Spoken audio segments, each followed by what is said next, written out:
O termo fusionismo se refere à fusão de visões medieval e renascentista, antagônicas.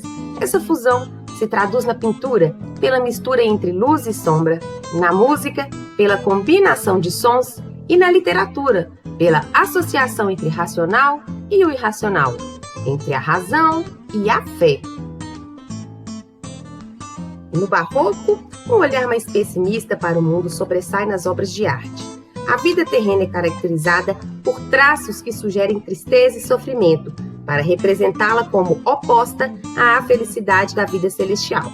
Dividido entre razão e religião, o ser humano opta pela religião na esperança de alcançar a glória divina.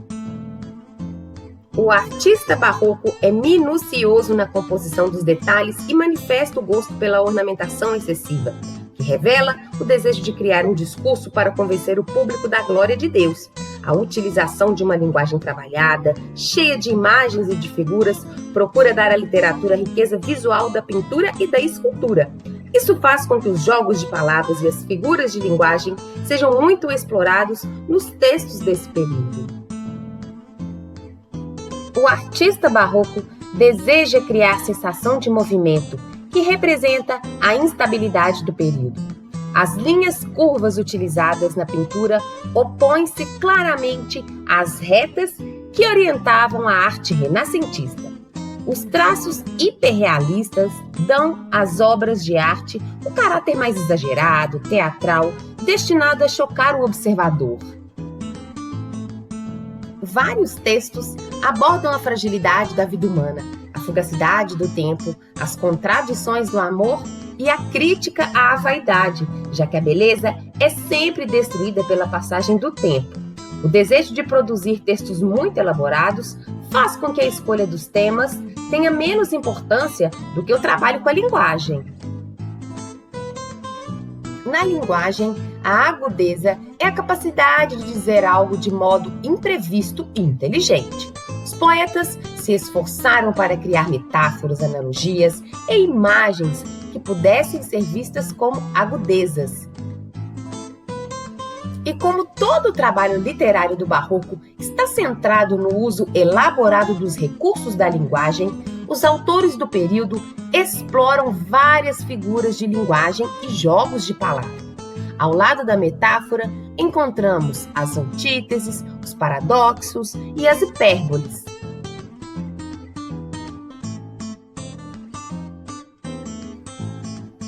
Resumindo, as características do Barroco são a abundância de contrastes, paradoxos e antíteses, representando o dualismo do teocentrismo versus o antropocentrismo, da fé versus a razão.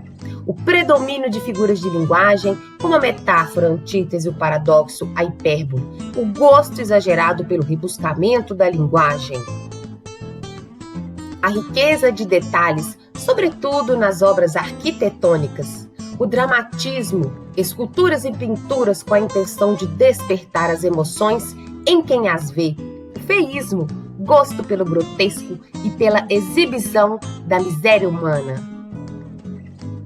O conteúdo frequentemente pessimista, em oposição ao sonho de grandeza renascentista, relembrando a instabilidade das coisas, retrato do sofrimento e presença da culpa ante o pecado, e o conflito entre o eu lírico e o mundo à sua volta, muitas vezes levando ao isolamento.